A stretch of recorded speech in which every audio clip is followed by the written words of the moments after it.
ਜ਼ਰਾ ਸੋਚੋ, ਇੱਕ ਸਵੇਰ ਤੁਸੀਂ ਜਾਗੋ ਤੇ ਤੁਹਾਨੂੰ ਪਤਾ ਲੱਗੇ ਕਿ ਤੁਹਾਡੀ ਆਜ਼ਾਦੀ, ਤੁਹਾਡੇ ਬੋਲਣ ਦਾ ਹੱਕ, ਤੁਹਾਡਾ ਹਰ ਇਨਸਾਨੀ ਹੱਕ ਇੱਕੋ ਝਟਕੇ ਵਿੱਚ ਖੋਹ ਲਿਆ ਗਿਆ ਹੈ। ਤੁਸੀਂ ਨਾ ਕੁਝ ਬੋਲ ਸਕਦੇ ਹੋ, ਨਾ ਕੁਝ ਲਿਖ ਸਕਦੇ ਹੋ। 25 ਜੂਨ 1975 ਦੀ ਉਹ ਕਾਲੀ ਰਾਤ ਭਾਰਤ ਲਈ ਕੁਝ ਅਜਿਹਾ ਹੀ ਲੈ ਕੇ ਆਈ ਸੀ। ਇਹ ਉਹ ਸਮਾਂ ਸੀ ਜਦੋਂ ਲੋਕਤੰਤਰ ਤੇ ਸੰਕਟ ਦੇ ਬੱਦਲ ਛਾ ਗਏ ਸਨ ਅਤੇ ਆਜ਼ਾਦੀ ਦੇ ਗਲੇ ਨੂੰ ਬੇਰਹਿਮੀ ਨਾਲ ਘੁੱਟ ਦਿੱਤਾ ਗਿਆ ਸੀ। ਪਰ ਇਸ ਹਨੇਰੇ ਵਿੱਚ ਵੀ ਕੁਝ ਲੋਕ ਸਨ ਜੋ ਸੂਰਜ ਦੀ ਕਿਰਨ ਬਣ ਕੇ ਖੜੇ ਸਨ। ਉਹਨਾਂ ਵਿੱਚੋਂ ਇੱਕ ਵੱਡਾ ਨਾਮ ਸੀ ਰਾਸ਼ਟਰੀ ਸਵੈਮ ਸੇਵਕ ਸੰਘ ਭਾਵ RSS। ਜੀ ਹਾਂ, ਅੱਜ ਅਸੀਂ ਉਸੇ ਸੰਗਠਨ ਦੀ ਕਹਾਣੀ ਸੁਣਾਂਗੇ ਜਿਸ ਨੇ ਲੋਕਤੰਤਰ ਦਾ ਰਾਖਾ ਬਣ ਕੇ ਇਸ ਹਨੇਰੇ ਨਾਲ ਸਿੱਧੀ ਟੱਕਰ ਲਈ। ਆਓ ਸੁਣੀਏ ਭਾਰਤੀ ਲੋਕਤੰਤਰ ਦੀ ਉਸ ਕਾਲੀ ਰਾਤ ਦੀ ਅਣਸੁਣੀ ਦਾਸਤਾਨ ਨੂੰ। ਉੱਭਰਦਾ ਸੰਕਟ, ਕਿਨਾਰੇ ਤੇ ਖੜਾ ਰਾਸ਼ਟਰ। 1970 ਦਾ ਦਹਾਕਾ ਭਾਰਤ ਲਈ ਚੁਣੌਤੀਆਂ ਭਰਿਆ ਸੀ। 1971 ਦੀ ਜੰਗ ਤੋਂ ਬਾਅਦ ਦੇਸ਼ ਦੀ ਆਰਥਿਕਤਾ ਸੰਘਰਸ਼ ਕਰ ਰਹੀ ਸੀ। ਮਹਿੰਗਾਈ ਅਸਮਾਨ ਛੂ ਰਹੀ ਸੀ, ਬੇਰੁਜ਼ਗਾਰੀ ਵੱਧ ਰਹੀ ਸੀ ਅਤੇ ਆਮ ਜਨਤਾ ਵਿੱਚ ਸਰਕਾਰ ਪ੍ਰਤੀ ਰੋਸ ਵੱਧ ਰਿਹਾ ਸੀ। ਗੁਜਰਾਤ ਅਤੇ ਬਿਹਾਰ ਵਿੱਚ ਵਿਦਿਆਰਥੀ ਅੰਦੋਲਨਾਂ ਨੇ ਜ਼ੋਰ ਫੜ ਲਿਆ ਸੀ, ਜੋ ਬਾਅਦ ਵਿੱਚ ਇੱਕ ਵੱਡੇ ਰਾਸ਼ਟਰੀ ਅੰਦੋਲਨ ਵਿੱਚ ਬਦਲ ਗਏ। ਇਸ ਅੰਦੋਲਨ ਦੀ ਅਗਵਾਈ ਇੱਕ ਅਹਿਮ ਸ਼ਖਸੀਅਤ ਲੋਕ ਨਾਇਕ ਜੈ ਪ੍ਰਕਾਸ਼ ਨਾਰਾਇਣ ਕਰ ਰਹੇ ਸਨ। ਉਹਨਾਂ ਨੇ ਸੰਪੂਰਨ ਕ੍ਰਾਂਤੀ ਦਾ ਨਾਅਰਾ ਦਿੱਤਾ, ਇੱਕ ਅਜਿਹੀ ਕ੍ਰਾਂਤੀ ਜੋ ਸਿਰਫ ਸਿਆਸੀ ਬਦਲਾਅ ਨਹੀਂ ਸਗੋਂ ਸਮਾਜਿਕ, ਆਰਥਿਕ ਅਤੇ ਨੈਤਿਕ ਬਦਲਾਅ ਵੀ ਲਿਆਵੇ। ਜੇਪੀ ਦੇ ਸੱਦੇ ਤੇ ਲੱਖਾਂ ਲੋਕ ਸੜਕਾਂ ਤੇ ਉਤਰ ਆਏ। ਇਸ ਸਭ ਦੇ ਵਿਚਕਾਰ 12 ਜੂਨ 1975 ਨੂੰ ਇੱਕ ਅਹਿਮ ਘਟਨਾ ਵਾਪਰੀ ਜਿਸ ਨੇ ਸਿਆਸੀ ਪਾਰਿਆਂ ਨੂੰ ਹੋਰ ਗਰਮਾ ਦਿੱਤਾ। 1971 ਦੀਆਂ ਚੋਣਾਂ ਵਿੱਚ ਇੰਦਰਾ ਗਾਂਧੀ ਤੋਂ ਹਾਰਨ ਵਾਲੇ ਰਾਜ ਨਾਰਾਇਣ ਨੇ ਇਲਾਹਾਬਾਦ ਹਾਈ ਕੋਰਟ ਵਿੱਚ ਕੇਸ ਦਾਇਰ ਕੀਤਾ। ਇੰਦਰਾ ਗਾਂਧੀ ਤੇ ਸਰਕਾਰੀ ਮਸ਼ੀਨਰੀ ਦੀ ਦੁਰਵਰਤੋਂ ਦਾ ਦੋਸ਼ ਲਗਾਇਆ ਗਿਆ। ਇਤਿਹਾਸ ਵਿੱਚ ਪਹਿਲੀ ਵਾਰ ਸੀ ਜਦੋਂ ਕੋਈ ਪ੍ਰਧਾਨ ਮੰਤਰੀ ਦੇਸ਼ ਦੀ ਅਦਾਲਤ ਵਿੱਚ ਕਟਹਿਰੇ ਵਿੱਚ ਖੜਾ ਹੋਇਆ ਸੀ। 12 ਜੂਨ 1975 ਨੂੰ ਜਸਟਿਸ ਜਗਮੋਹਨ ਲਾਲ ਸਿਨਹਾ ਨੇ ਇੰਦਰਾ ਗਾਂਧੀ ਨੂੰ ਦੋਸ਼ੀ ਕਰਾਰ ਦਿੱਤਾ। ਇਸ ਫੈਸਲੇ ਨੂੰ ਭਾਰਤੀ ਨਿਆਂਪਾਲਿਕਾ ਦੇ ਇਤਿਹਾਸ ਵਿੱਚ ਇੱਕ ਮੀਲ ਪੱਥਰ ਮੰਨਿਆ ਜਾਂਦਾ ਹੈ। ਭਾਵੇਂ 24 ਜੂਨ ਨੂੰ ਸੁਪਰੀਮ ਕੋਰਟ ਨੇ ਇਸ ਫੈਸਲੇ ਤੇ ਸ਼ਰਤਾਂ ਨਾਲ ਰੋਕ ਲਗਾ ਦਿੱਤੀ ਅਤੇ ਇੰਦਰਾ ਨੂੰ ਪ੍ਰਧਾਨ ਮੰਤਰੀ ਬਣੇ ਰਹਿਣ ਦੀ ਇਜਾਜ਼ਤ ਦੇ ਦਿੱਤੀ, ਪਰ ਵਿਰੋਧੀ ਧਿਰ ਕੁਝ ਵੀ ਸੁਣਨ ਲਈ ਤਿਆਰ ਨਹੀਂ ਸੀ। ਜੇਪੀ ਦੇ ਸੱਦੇ ਤੇ ਲੱਖਾਂ ਲੋਕ ਸੜਕਾਂ ਤੇ ਉਤਰ ਆਏ। ਇੰਦਰਾ ਗਾਂਧੀ ਵਿਰੁੱਧ ਵਿਰੋਧ ਦਾ ਅਜਿਹਾ ਦੌਰ ਸ਼ੁਰੂ ਹੋਇਆ ਜੋ 25 ਜੂਨ 1975 ਨੂੰ ਆਪਣੇ ਸਿਖਰ ਤੇ ਪਹੁੰਚ ਗਿਆ। ਸਭ ਤੋਂ ਹਨੇਰੀ ਰਾਤ, ਲੋਕਤੰਤਰ ਘੇਰੇ ਵਿੱਚ। 25 ਜੂਨ 1975 ਦੀ ਸ਼ਾਮ ਨਵੀਂ ਦਿੱਲੀ ਦੇ ਰਾਮਲੀਲਾ ਮੈਦਾਨ ਦਾ ਨਜ਼ਾਰਾ ਦੇਖਣ ਯੋਗ ਸੀ। ਉਸ ਜਗ੍ਹਾ ਤੇ ਇੰਨੇ ਸਾਰੇ ਲੋਕ ਕਦੇ ਇਕੱਠੇ ਨਹੀਂ ਹੋਏ ਸਨ। ਇਹ ਉਹ ਥਾਂ ਸੀ ਜਦੋਂ ਜੇਪੀ ਨੇ ਉੱਚੀ ਆਵਾਜ਼ ਵਿੱਚ ਰਾਸ਼ਟਰ ਕਵੀ ਰਾਮਧਾਰੀ ਸਿੰਘ ਦਿਨਕਰ ਦੀਆਂ ਮਸ਼ਹੂਰ ਲਾਈਨਾਂ ਬੋਲੀਆਂ, ਸਿੰਘਾਸਨ ਖਾਲੀ ਕਰੋ ਕਿ ਜਨਤਾ ਆਤੀ ਹੈ। ਰੈਲੀ ਨੂੰ ਮੋਰਾਰਜੀ ਦੇਸਾਈ, ਅਟਲ ਬਿਹਾਰੀ ਵਾਜਪਾਈ, ਚੰਦਰਸ਼ੇਖਰ ਅਤੇ ਹੋਰ ਕਈ ਮਹਾਨਾਇਕਾਂ ਨੇ ਵੀ ਸੰਬੋਧਨ ਕੀਤਾ। ਇੱਥੋਂ ਹੀ ਜੇਪੀ ਨੇ ਇੰਦਰਾ ਗਾਂਧੀ ਨੂੰ ਕੁਰਸੀ ਛੱਡਣ ਲਈ ਕਿਹਾ। ਜੇਪੀ ਨੇ ਫੌਜ ਅਤੇ ਪੁਲਿਸ ਨੂੰ ਗੈਰ ਸੰਵਿਧਾਨਕ ਅਤੇ ਅਨੈਤਿਕ ਆਦੇਸ਼ਾਂ ਨੂੰ ਮੰਨਣ ਤੋਂ ਇਨਕਾਰ ਕਰਨ ਦਾ ਸੱਦਾ ਦਿੱਤਾ। ਉਸੇ ਰਾਤ ਜਦੋਂ ਲੋਕ ਅਗਲੀ ਸਵੇਰ ਦੀ ਰੋਸ਼ਨੀ ਦੀ ਉਮੀਦ ਵਿੱਚ ਡੂੰਘੀ ਨੀਂਦ ਵਿੱਚ ਸੁੱਤੇ ਹੋਏ ਸਨ, ਪਰ ਸਿਆਸੀ ਗਲਿਆਰਿਆਂ ਵਿੱਚ ਇੱਕ ਅਜਿਹਾ ਫੈਸਲਾ ਲਿਆ ਜਾ ਰਿਹਾ ਸੀ ਜਿਸ ਨੇ ਦੇਸ਼ ਦਾ ਇਤਿਹਾਸ ਹੀ ਬਦਲ ਕੇ ਰੱਖ ਦਿੱਤਾ।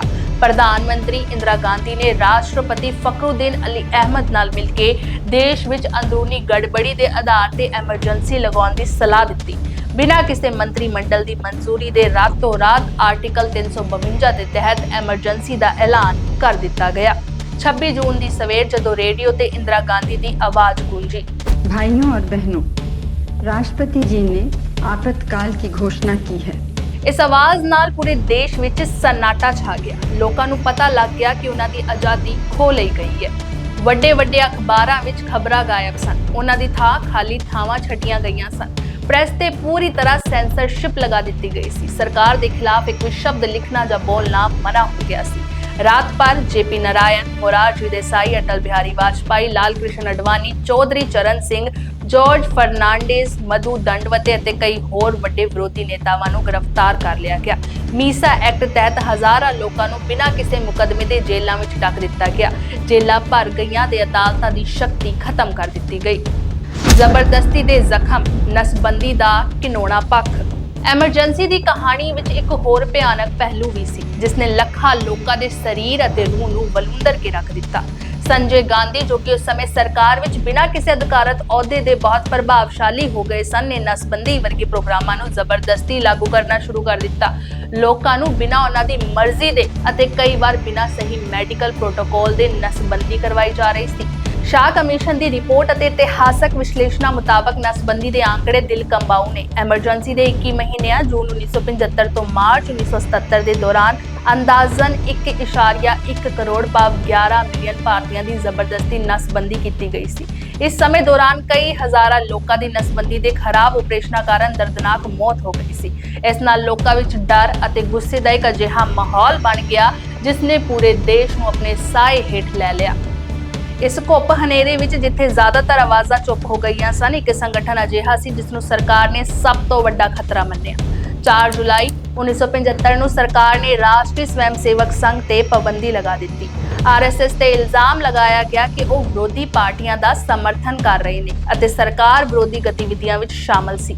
ਇਸ ਦੇ ਹਜ਼ਾਰਾਂ ਕਾਰਕੁਨਾਂ ਨੂੰ ਉਹਨਾਂ ਦੇ ਉਸ ਵੇਲੇ ਦੇ ਸਰ ਸੰਚਾਲਕ ਬਾਲਾ ਸਾਹਿਬ ਦਿਓਰਾ ਸਮੇਤ ਜੇਲ੍ਹਾਂ ਵਿੱਚ ਡੱਕ ਦਿੱਤਾ ਗਿਆ।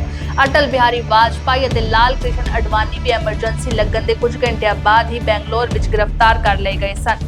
ਪਰ ਆਰਐਸਐਸ ਇੱਕ ਅਜਿਹਾ ਸੰਗਠਨ ਸੀ ਜੋ ਚੁੱਪ ਬੈਠਣ ਵਾਲਾ ਨਹੀਂ ਸੀ। ਉਹਨਾਂ ਨੇ ਸਰਕਾਰ ਦੀ ਤਾਨਾਸ਼ਾਹੀ ਦਾ ਮੁਕਾਬਲਾ ਕਰਨ ਲਈ ਇੱਕ ਗੁਪਤ ਰਣਨੀਤੀ ਬਣਾਈ। ਜਿੱਥੇ ਇੱਕ ਪਾਸੇ ਸਰਕਾਰੀ ਤੰਤਰ ਦਬਾਉਣ ਵਿੱਚ ਲੱਗਾ ਸੀ, ਉੱਥੇ ਹੀ ਆਰਐਸਐਸ ਨੇ ਅੰਡਰਗਰਾਉਂਡ ਹੋ ਕੇ ਇੱਕ ਵਿਸ਼ਾਲ ਨੈਟਵਰਕ ਤਿਆਰ ਕੀਤਾ। ਉਹਨਾਂ ਦੇ ਸ਼ਾਖਾਵਾਂ ਭਾਵ ਰੋਜ਼ਾਨਾ ਦੀਆਂ ਮੀਟਿੰਗਾਂ ਗੁਪਤ ਰੂਪ ਵਿੱਚ ਜਾਰੀ ਰਹੀਆਂ, ਪਰ ਹੁਣ ਉਹਨਾਂ ਦਾ ਮਕਸਦ ਸਿਰਫ ਸਰੀਰਕ ਸਿਖਲਾਈ ਨਹੀਂ ਸਗੋਂ ਲੋਕਤੰਤਰ ਦੀ ਰਾਖੀ ਲਈ ਜਾਗਰੂਕਤਾ ਫੈਲਾਉਣਾ ਸੀ। ਉਹਨਾਂ ਨੇ ਗੁਪਤ ਪ੍ਰੈਸਾਂ ਲਗਾਈਆਂ ਜਿੱਥੇ ਸੱਤਿਆਗ੍ਰਹਿ ਸੰਦੇਸ਼ ਵਰਗੇ ਪੈਂਪਲੇਟਸ ਅਤੇ ਨਿਊਜ਼ਲੈਟਰ ਛਾਪੇ ਜਾਂਦੇ ਸਨ। ਇਹ ਪੈਂਪਲੇਟ ਸਰਕਾਰ ਦੀਆਂ ਜ਼ਿਆਦਤੀਆਂ ਦਾ ਪਰਦਾਫਾਸ਼ ਕਰਦੇ ਸਨ, ਲੋਕਾਂ ਨੂੰ ਸੱਚਾਈ ਦੱਸਦੇ ਸਨ ਅਤੇ ਉਹਨਾਂ ਨੂੰ ਲੋਕਤੰਤਰ ਦੀ ਰਾਖੀ ਲਈ ਇਕੱਠੇ ਹੋਣ ਦਾ ਸੱਦਾ ਦਿੰਦੇ ਸਨ। ਇਹ ਸਮੱਗਰੀ ਪੂਰੇ ਦੇਸ਼ ਵਿੱਚ ਹੱਥੋਂ ਹੱਥੀ ਪਹੁੰਚਾਈ ਜਾਂਦੀ ਸੀ। ਕਈ ਵਾਰ ਤਾਂ ਔਰਤਾਂ ਵੀ ਇਸ ਕੰਮ ਵਿੱਚ ਮਹੱਤਵਪੂਰਨ ਭੂਮਿਕਾ ਨਿਭਾਉਂਦੀਆਂ ਸਨ ਕਿਉਂਕਿ ਉਹਨਾਂ ਤੇ ਘੱਟ ਸ਼ੱਕ ਕੀਤਾ ਜਾਂਦਾ ਸੀ। ਆਰਐਸਐਸ ਨੇ ਲੋਕ ਨਾਇਕ ਜੈ ਪ੍ਰਕਾਸ਼ ਨਾਰਾਇਣ ਵੱਲੋਂ ਬਣਾਈ ਗਈ ਲੋਕ ਸੰਘਰਸ਼ ਸਮਿਤੀ ਨਾਲ ਮਿਲ ਕੇ ਕੰਮ ਕੀਤਾ। ਉਹਨਾਂ ਨੇ ਸੱਤਿਆਗ੍ਰਹਿ ਮੁਹਿੰਮ ਨੂੰ ਮੁੜ ਸੁਰਜੀਤ ਕੀਤਾ। ਇਸ ਮੁਹਿੰਮ ਤਹਿਤ ਹਜ਼ਾਰਾਂ ਆਰਐਸਐਸ ਵਾਲੰਟੀਅਰਸ ਨੇ ਸ਼ਾਂਤੀਪੂਰਵਕ ਗ੍ਰਿਫਤਾਰੀਆਂ ਦਿੱਤੀਆਂ। ਸਰਕਾਰੀ ਰਿਕਾਰਡ ਖੁਦ ਇਸ ਗੱਲ ਦੀ ਗਵਾਹੀ ਭਰਦੇ ਨੇ। ਸ਼ਾਹ ਕਮਿਸ਼ਨ ਦੀ ਰਿਪੋਰਟ ਅਤੇ ਹੋਰ ਸਰਕਾਰੀ ਆંકੜਿਆਂ ਮੁਤਾਬਕ ਐਮਰਜੈਂਸੀ ਦੌਰਾਨ ਕੁੱਲ 1,10,000 ਤੋਂ ਵੱਧ ਲੋਕਾਂ ਨੂੰ ਰਾਜਨੀਤਿਕ ਕਾਰਨਾਂ ਕਰਕੇ ਗ੍ਰਿਫਤਾਰ ਕੀਤਾ ਗਿਆ ਸੀ। ਹੈਰਾਨੀ ਦੀ ਗੱਲ ਤਾਂ ਇਹ ਹੈ ਕਿ ਇਹਨਾਂ ਵਿੱਚੋਂ ਲਗਭਗ 80,000 ਲੋਕ ਸਿਰਫ ਆਰਐਸਐਸ ਦੇ ਕਾਰਕੁਨ ਸਨ। ਇਹ ਆંકੜਾ ਆਪਣੇ ਆਪ ਵਿੱਚ ਦੱਸਦਾ ਹੈ ਕਿ ਐਮਰਜੈਂਸੀ ਦੇ ਖਿਲਾਫ ਜਿੱਥੇ ਕਈ ਸੰਗਠਨਾਂ ਨੇ ਵਿਰੋਧ ਕੀਤਾ, ਉੱਥੇ ਆਰਐਸਐਸ ਦਾ ਯੋਗਦਾਨ ਸਭ ਤੋਂ ਵੱਡਾ ਅਤੇ ਸੰਗਠਿਤ ਸੀ। ਉਹਨਾਂ ਨੇ ਨਾ ਸਿਰਫ ਗੁਪਤ ਰੂਪ ਵਿੱਚ ਕੰਮ ਕੀਤਾ ਬਲਕਿ ਜੇਲ੍ਹਾਂ ਵਿੱਚ ਬੰਦ ਸਾਥੀਆਂ ਲਈ ਫੰਡ ਇਕੱਠੇ ਕੀਤੇ, ਉਹਨਾਂ ਦੇ ਪਰਿਵਾਰਾਂ ਦੀ ਮਦਦ ਕੀਤੀ ਅਤੇ ਯਕੀਨੀ ਬਣਾਇਆ ਕਿ ਵਿਰੋਧ ਦੀ ਲਾਟ ਕਦੇ ਬੁਝੇ ਨਾ। ਇਹ ਇੱਕ ਅਦਿੱਖ ਫੌਜ ਸੀ ਜੋ ਲੋਕਤੰਤਰ ਨੂੰ ਬਚਾਉਣ ਲਈ ਆਪਣੇ ਪ੍ਰਾਣਾਂ ਦੀ ਬਾਜ਼ੀ ਲਗਾ ਰਹੀ ਸੀ। ਹਨੇਰੇ ਤੋਂ ਬਾਅਦ ਸਵੇਰ, ਵਿਰਾਸਤ ਅਤੇ ਸਬਕ।